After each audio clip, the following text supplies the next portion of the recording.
কাঠ ও লোহার মিশ্রণে তৈরি এই মোটরসাইকেলটি বিশ্বের প্রথম বাণিজ্যিক মোটরসাইকেল। অন্যদিকে হোন্ডার এই মোটরসাইকেলটি বাঙালির কাছে এক আবেগের নাম।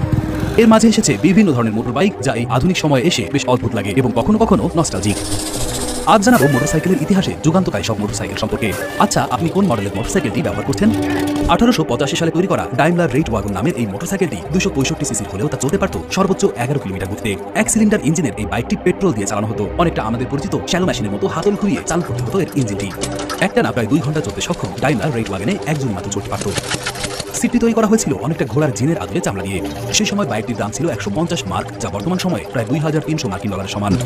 ডাইমলার রেড ওয়াগন মানুষের যাতায়াতের ধরন পরিবর্তন করে দেয় এবং নতুন এক যুগের সূচনা করে। মোটরসাইকেল জগতে একের পর এক নতুন আবিষ্কার হতে লাগলো। 1894 সালে জার্মানির উইলহেম হিল্ডেব্র্যান্ড এবং আলোইস উলফমুলার বিশ্বের প্রথম ব্যাপক উৎপাদিত মোটরসাইকেল তৈরি করেন, যার নাম হিল্ডেব্র্যান্ড অ্যান্ড উলফমুলার। এই মোটরসাইকেলের বিশেষত্ব ছিল এর শক্তিশালী 1489 CC twin cylinder water cooled 4 stroke engine. এটি সর্বোচ্চ 45 কিলোমিটার প্রতি ঘন্টায় চলতে পারত এবং একটানা প্রায় 1.5 ঘন্টা চালানো যেত। সেই সময়ে এর দাম ছিল প্রায় 1000 মার্ক, যা বর্তমান সময়ে প্রায় 6000 মার্কিন ডলার সমান। মোট 2000 ইউনিট এই মডেলের মোটরসাইকেল তৈরি করা হয়েছিল। 1903 সালে উইলিয়াম এস হার্লি এবং আর্থার ডেভিডসন একটি ছোট গ্যারেজে বসে তাদের প্রথম মোটরসাইকেলটি তৈরি করেন। এটি ছিল একটি 407 সিসি ভি টুইন ইঞ্জিন দ্বারা চালিত মোটরসাইকেল। এটি আমেরিকার বিখ্যাত হার্লি ডেভিডসন মোটরসাইকেলের প্রথম মডেল, হার্লি ডেভিডসন মডেল 1, যা ঘন্টায় 60 কিলোমিটার গতিতে একটানা 2 ঘন্টা চলতে পারত। সেই সময় এটির দাম ছিল $200, যা বর্তমান সময়ে প্রায় 6000 মার্কিন ডলার সমান। হার্লি ডেভিডসনের প্রতিযোগী ইন্ডিয়ান মোটরসাইকেল কোম্পানি 1929 সালে বাজারে আনে তাদের যুগান্তকারী মডেল ইন্ডিয়ান ডাবল এ। 401 সিসির ভি টুইন ইঞ্জিন ব্যবহার করা হয়েছিল বাইকটিতে, যা ঘন্টায় সর্বোচ্চ 80 কিলোমিটার গতিতে চলতে পারত।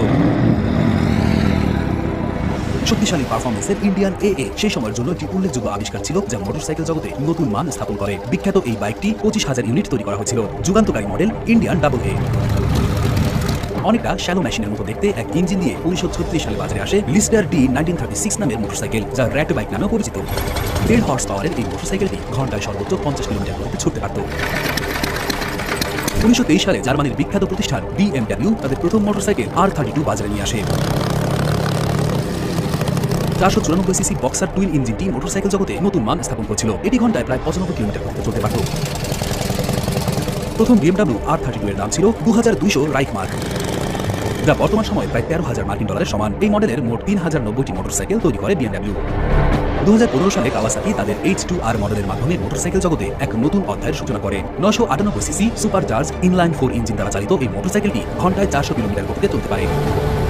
এর আধুনিক প্রযুক্তি এবং উন্নত ডিজাইন মোটরসাইকেলের জগতে এক নতুন মান স্থাপন করেছে। পুরো বিশ্ববাসীর মতো এই মোটরসাইকেলটি বাঙালিদের কাছে এক আবেগের নাম। এটি 1958 সালে বাজারে আসা এক বৈপ্লবিক মোটরসাইকেল হোন্ডা সুপার কাপ। বিশ্বের সবচেয়ে বেশি বিক্রি হওয়া মোটরসাইকেলও এটি, যার মোট 100 মিলিয়ন ইউনিট তৈরি করা হয়েছে এবং এর উৎপাদন এখনও চলমান। হোন্ডা সুপার কাপের শুরুতে 49 সিসি তৈরি হলেও বর্তমানে বিভিন্ন সিসি ভ্যারিয়েন্ট তৈরি হয়ে থাকে। তবে আধুনিক সময়ে এসে সবচেয়ে জনপ্রিয় মডেলটি হল 125 সিসি। বাংলাদেশে হোন্ডা সুপার কাপ 125-এর বর্তমান বাজার মূল্য 4 থেকে 5 লাখ বা তারও বেশি হতে পারে। বাংলাদেশিদের মাঝে হোন্ডা সুপার কাপ একটি বিশেষ স্থান দখল করে আছে। অনেক পরিবারেই এই মোটরসাইকেলটি ছিল তাদের প্রথম যান্ত্রিক বাহন। হোন্ডা সুপার কাপ শুধুমাত্র একটি বাহন নয়, এটি বাংলাদেশের মানুষের হৃদয়ে একটুকু